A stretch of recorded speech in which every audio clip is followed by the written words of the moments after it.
You're watching Chadtronic.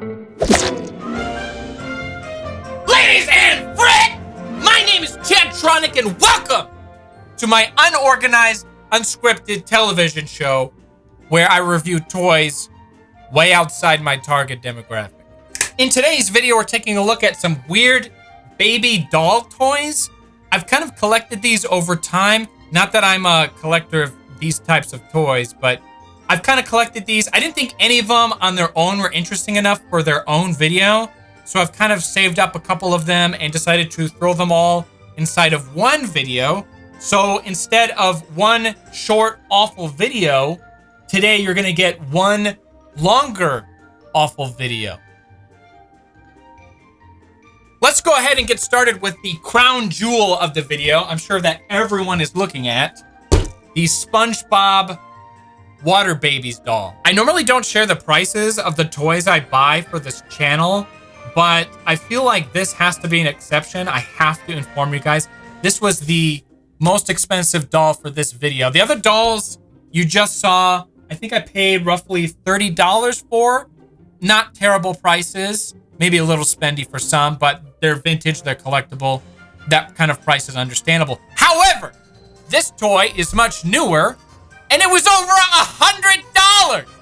This was over $100. I can't remember the exact price I paid for this, but it was definitely over $100. Maybe 120, 140, something like that.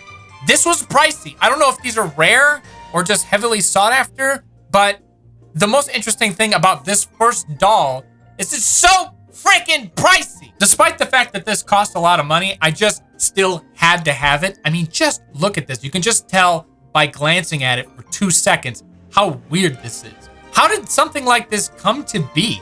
Who thought this was a toy that needed to exist besides everyone? I don't know how many of you watching it in the audience are familiar with what a water baby is. I am not. This is the very first water baby I've ever bought. I don't even know what this does. I just saw that it was so weird. I had to get it for the video, and then I would figure out what it did after. It might not do anything. This might just really be a highly collectible item just based on how interesting it is. I don't know what this does. Is this like something you play with in the bathtub? I guess before we talk about what this actually does, we can talk about the outside of the box, because some things right away look kind of weird. Like, for some reason, they show only the bottom half of SpongeBob on the bottom of the box. Doesn't connect with the top part of his head. It's just the bottom half. Like, it just shows off SpongeBob's crotch. Maybe they wanted to show what SpongeBob looked like as an entire character, since in a lot of the other areas on the box, it just kind of shows his face, but not the bottom half of his body. I don't know. This is just weird. I don't understand why that's like that. We also got this small graphic in the corner here that appears nowhere else in the box. I think this is worth mentioning. It's just called Nick Knowledge. Did you know when Patrick tries to make snow angels, the resulting shape is a full circle? Such a random information to include on the box. It also highlights right here that it comes with a mini Krabby Patty Rattle. All right, let's go ahead and open what I call God's mistake for a doll. Special tips on caring for your water baby's doll. Here's the Krabby Patty Rattle right here. It doesn't seem to come with a handle for whatever reason, but it does rattle. Here's the back part of the doll where you would fill it up with water. It does feel very hollow now that I'm actually touching it. You can kind of see how hollow it is. I mean, I'm almost certain that if you fill this up with water, it's not going to really do much besides just like wiggle and jiggle a little bit. Imagine walking out of your apartment and you see this demon walking down the hallway.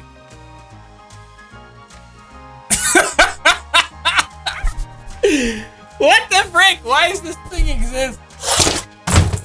Next, the Michelle doll. A lot of you who follow me on Twitter know I have some sort of weird obsession with the Olsen twins and Full House. And I can't really explain why it is I like it so much, other than I grew up with two younger sisters, heavily exposed to the Olsen twins home video collection. And despite not being in the target demographic, I guess I too became a very large fan of them. So of course, being such a big fan, I, of course, had to buy this. I now own this. This is mine. This was made in 1990 and comes with talking phrases such as, "You got it, dude," "Whoa, baby," "No way, Jose," "Don't call me Squirt," "Are you talking to me? My name is Michelle." I will give him credit for making this statement. Michelle, the star of Full House. Dang straight. Here's the front of the box. I'll leave it up to you guys to comment on how much you think the doll actually looks like Michelle. On the back of the box, they feature some photos of the cast. Really not that much to look at. I've once again come across another Toys R Us price tag, so that's slightly depressing. This surprisingly only takes one AA battery. One. I'd say this looks kind of like Michelle, but the makeup is a little over the top, I think. Also, it is a little creepy looking now that I look at it on the monitor. I guess the doll apparently features some Full House pull-up mom jeans. One battery. One AA battery. All right, let's try it out.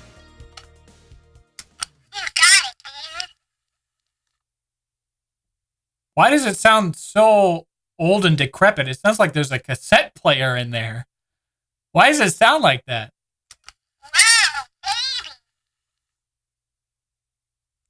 Are you talking to me? Sounds like there are gears moving inside of there. What's up with that?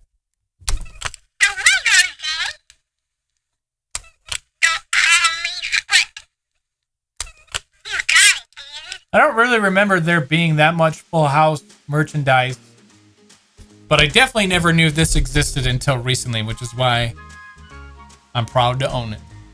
All right, let's move on to the doll that I think will be the most interesting of the three, the Mcdonaldland Happy Meal girl. I remember growing up either having a friend or a family member related to me owning this toy. I remember coming across this one time before today.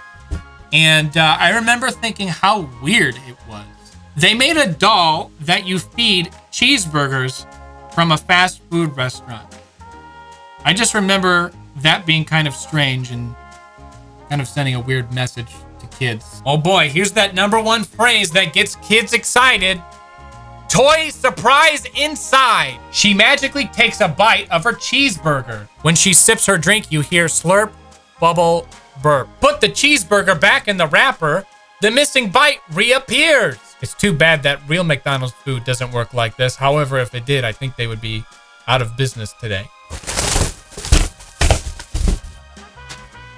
I dropped the instructions on the floor. You know, I thought this toy was new, but that's obviously not the case because the doll is inside a Walmart plastic bag. Yeah, so I guess my doll in particular is a used one, but I think it's pretty neat because it comes with battle damage on the face, so that makes it pretty authentic. I'm kind of surprised to see that you actually don't put the batteries in the doll. You put the batteries in the drink. So that's kind of interesting. I thought that the doll itself would have been the one to make noise, but no, the batteries go inside the drink. Let's go ahead and assemble our Happy Meal box. This is actually pretty in good shape. I feel like this is a lot smaller than an actual Happy Meal box, but I mean, that's understandable. This is a toy. Do they even still do this at McDonald's? I haven't ordered a kid's meal there in so long. I don't even know if they still do this anymore. Well, this part's brand new, whatever it is. Oh, it's like Play-Doh. You've got your burgers and fries right here, and of course the drink right here. All right, I was kind of confused as to why this came with Play-Doh because the Play-Doh is not advertised or pictured on the box whatsoever. However, the Play-Doh is supposed to be the toy surprise. The other things that you could get as the toy surprise would either be, so Play-Doh, a My Little Pony, or a Littlest Pet Shop Zoo elephant. Those are the three things you would have gotten as your toy surprise. I almost forgot. Let's go ahead and open up this Play-Doh. You got to remember that this is from 1997. You could have told me this was put on the shelf yesterday, and I would believe you. It looked brand spanking new. It feels brand new, too. I just put a little indent into it, and it feels like what you would think Play-Doh feels like. It doesn't even feel any different. Well, there you go. The more you know, I guess. Play-Doh has a shelf life of infinity. You know what? The more I've looked at this doll, the more I've noticed it's about the exact same size as this doll. Oh God, I think I'm gonna have to censor this. Oh my God, this is actually working. Ta-da! Oh my God, this is the greatest thing ever. Let's go ahead and feed our SpongeBob Happy Meal girl doll a Big Mac Krabby Patty. How about that? Bon appetit. There you have it. Took a bite out right there. And then to like reset it, you put in here. And then it like pulls the piece back out. You're probably pretty thirsty now, SpongeBob Water Baby Happy Meal Girl Baby Doll. So let's give you a sip. If you quickly had to sum up America in a single image, it'd probably be this.